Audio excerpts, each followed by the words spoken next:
Come on, everybody. You are on the channel for English for Biology majors, which is brought to you by Tzu Chi University's Susan Ye.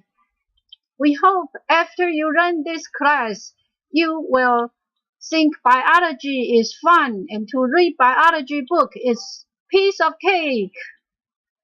Let's go, yay! Hello, everyone. Today we are going to learn prefix and suffix that's related to chemistry. But first, we need to review what we've learned last time. For production, we have one prefix, genesis, Genesis. And for development, we have genesis, Genesis, and plasia, Plasia. When we are talking about receptor, we use this suffix, ceptor, Ceptor, but a lot of time we will just use receptor and put a word in front of the receptor, like photoreceptor, chemoreceptor. For carrier, we have one suffix to use, that's for, phore. For science and the study, we have one suffix, logy. And for nucleus, we have karyo, caryo or karyo, and the nucleo, nucleo, these three prefixes to use. For gene, we have geno, geno, this prefix to use. And for show, we have pheno, pheno. Now let's move to lesson 17, which is the prefix and suffix. Related to chemistry. First one is chemistry. There's three prefixes to use. Chemo, chemo, chemi, chemi, and the chemical, chemico. Our example for chemo is chemoautotroph. Chemoautotroph are one type of chemotrophs, which are organisms that obtain energy by the oxidation of electron donors in the environment. These molecules can be organic, which those organisms are called chemoorganotrophs, or inorganic, then they will be called chemolysotrophs. The chemotroph designation is in contrast to phototroph, which utilize solar energy. Chemotroph can be either autotrophic or heterotrophic.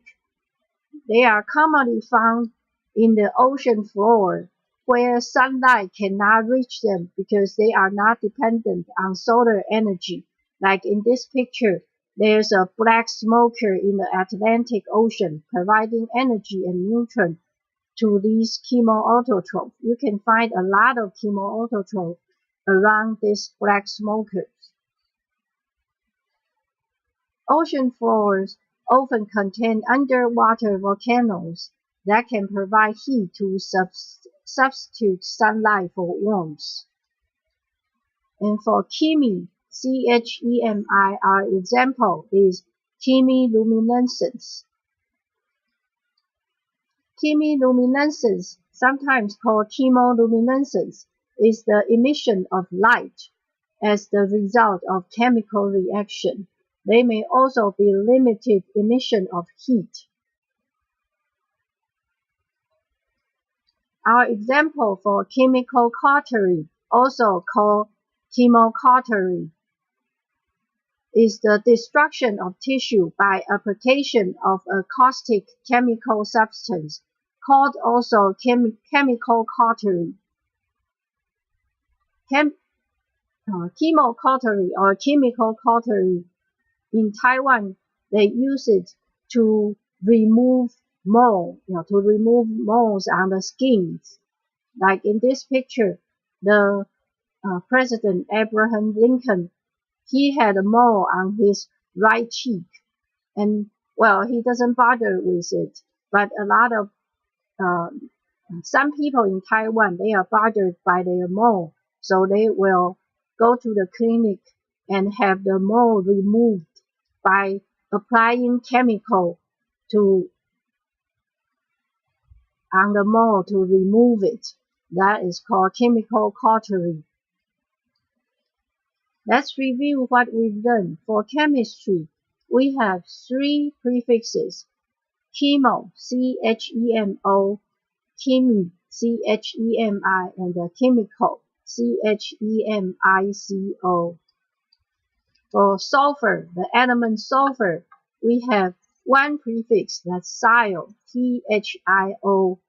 Our example is thiocyanate.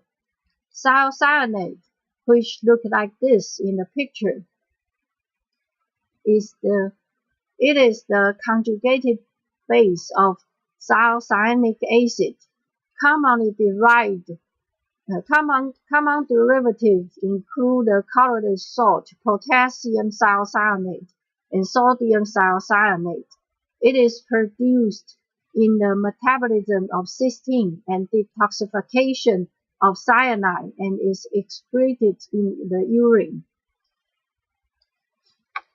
When we want to describe sulfur, divalent ion of sulfur, we have 1 prefix to use, sulfo, S-U-L-F-O. And our example is sulfonamide. Sulfonamide, which has a structure like this.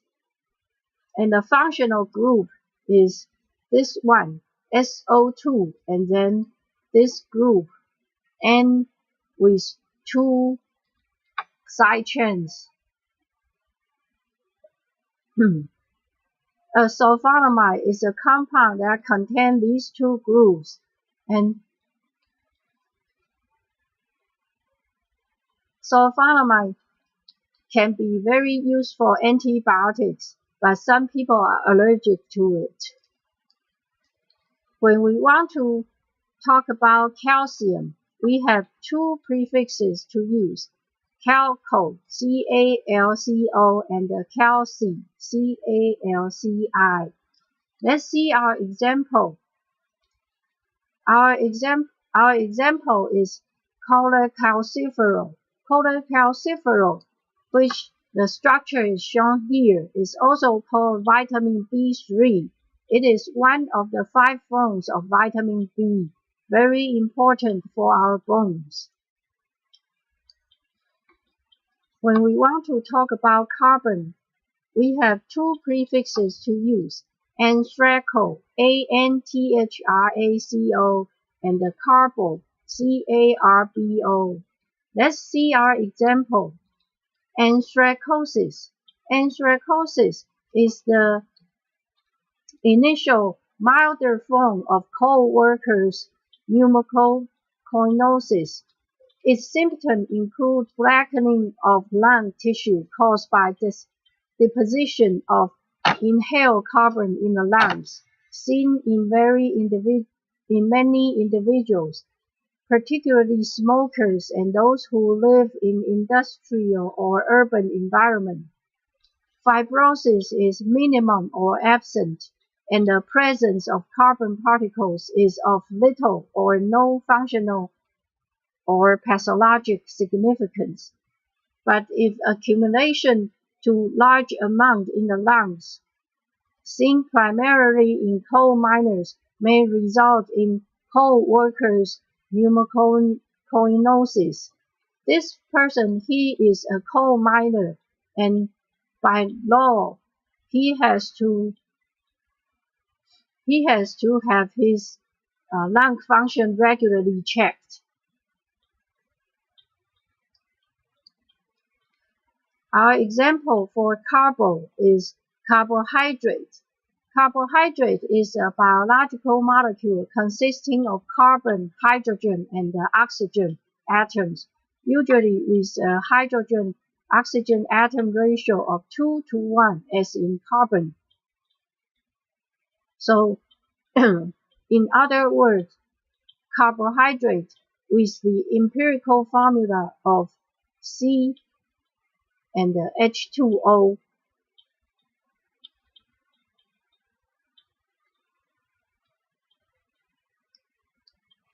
Let's review what we just learned. For carbon, we have two prefixes, anthraco, A-N-T-H-R-A-C-O, and carbo, C-A-R-B-O. For carbon dioxide, we have one prefix to use, capno, C-A-P-N-O. This is the structure of carbon dioxide. And our example for capno is capnography. This is a diagram for capnography. Capnography is the monitoring of the concentration or partial pressure of carbon dioxide in the respiratory gases. Its main development has been a monitoring tool for use during anesthesia and intensive care to see if the lung is functioning correctly. It is usually presented as a graph of expiratory CO2 measured in milliliters of mercury plotted against time, or less commonly but more usefully, expired volume. For coal, we have one prefix, anthraco, A-N-T-H-R-A-C-O. Because we already gave an example of anthraco, so we will not give more example for it. For hydrogen, we have one prefix to use, hydro, H-Y-D-R-O. Our example is hydrocarbon. In organic chemistry, a hydrocarbon is an organic compound consisting entirely of hydrogen and carbon. Hydrocarbons from which one hydrogen atom has been removed are functional groups called hydrocarbonyls. And let's see how many of hydrocarbons in chemistry, like alkane and alkene and alkyne, and also cycloalkene and alkadiene. These are all called hydrocarbons. For oxygen, we have two prefixes to use, OX and OXY. Our example for OX is oxaloacetic acid. This is the structure of oxaloacetic acid, which is also abbreviated as OAA. It is a crystalline organic compound. Oxaloacetic acid is a metabolic intermediate in many processes that occur in animals. It takes part in gluconeogenesis, urea cycle, glyoxylate cycle, amino acid synthesis, fatty acid synthesis, and the citric acid cycle. One more example for OX is oxidation. Oxidation is the loss of electrons or an increase in oxidation state by a molecule, atom, or ion.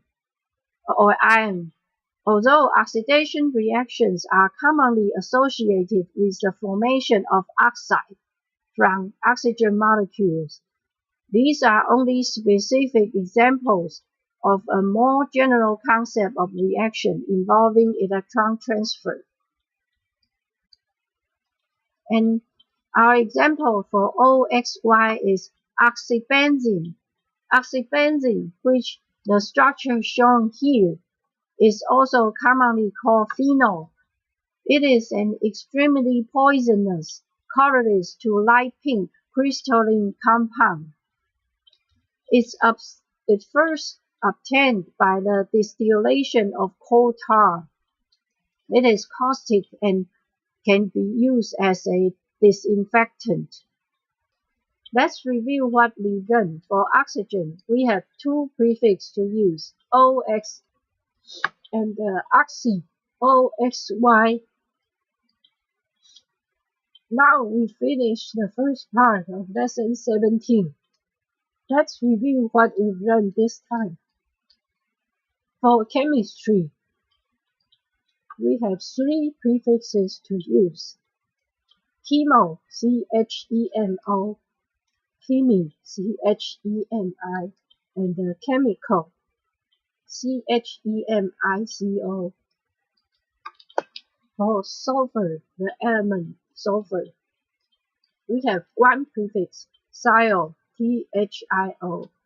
And for divalent sulfur, we have one prefix, that's sulfo, S-U-L-F-O.